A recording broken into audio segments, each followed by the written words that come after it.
मी शरदचंद्रजी पवार साहेब यांच्या गटाचा परळी विधानसभेचा उमेदवार होतो आणि काल 2 दिवसापासून रणजित कासले यांचं PSI यांचं स्टेटमेंट ऐकलं आणि मनाला प्रचंड मोठं दुःख झालं, वेदना झाल्या की पोलीस प्रशासन ताब्यात असल्यावर काय होऊ शकतं की माननीय धनंजय मुंडे यांनी संपूर्ण पोलीस प्रशासन ताब्यात घेऊ, SP असतील, DYSP असतील, ॲडिशनल SP असतील, PI असतील, सर्व पोलीस यंत्रणा असेल ही सर्व ताब्यात घेऊन निवडणूक कशी लढली आणि कशी जिंकली ही त्यांनी संपूर्ण महाराष्ट्राला एक उदाहरण दाखवलं की संपूर्ण बोगस मतं, कुठलंही प्रशासन तिथं त्यांना डिस्टर्ब नाही, एकच माणूस बटन दाबतो, कुठलाही पोलीसमध्ये सभा त्याच्यात बूथ केंद्रात जात नाही, संपूर्ण मयत लोकांचे मतदान होतात,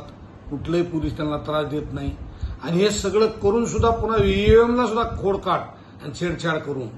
ईव्हीएमला जर एक कासले रणजित कासलेने सांगितलं की ईव्हीएमच्या छेडछाडच्या मोबदल्यात मला 10 लाख रुपये दिले, एक कासलेनं 10 लाख रुपये दिले, तर मग SP ला किती दिले, DYSP ला किती दिले,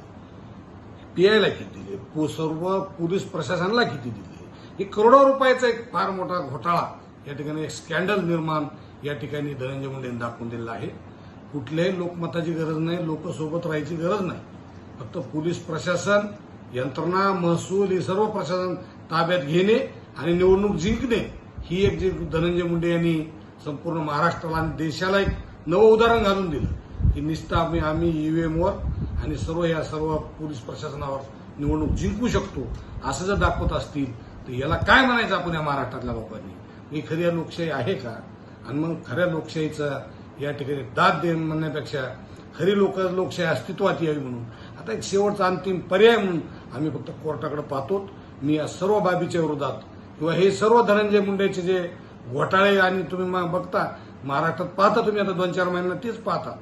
की धनंजय मुंडे कोण आहेत आणि त्यांचं काय कार्य आहे आणि या सगळ्या कार्याला म्हणजे असं शोभिवंत किती काम करतात आणि किती लोकशाहीतले नेते सक्षम आहेत ते तुम्ही सगळ्यांनी पाहिलेलं आहे. म्हणून या विषयात मी आता दाद मागण्यासाठी मी आता हायकोर्टात जाणार आहे. एवढंच यापासून बोलतो, थांबतो. जय हिंद, जय महाराष्ट्र.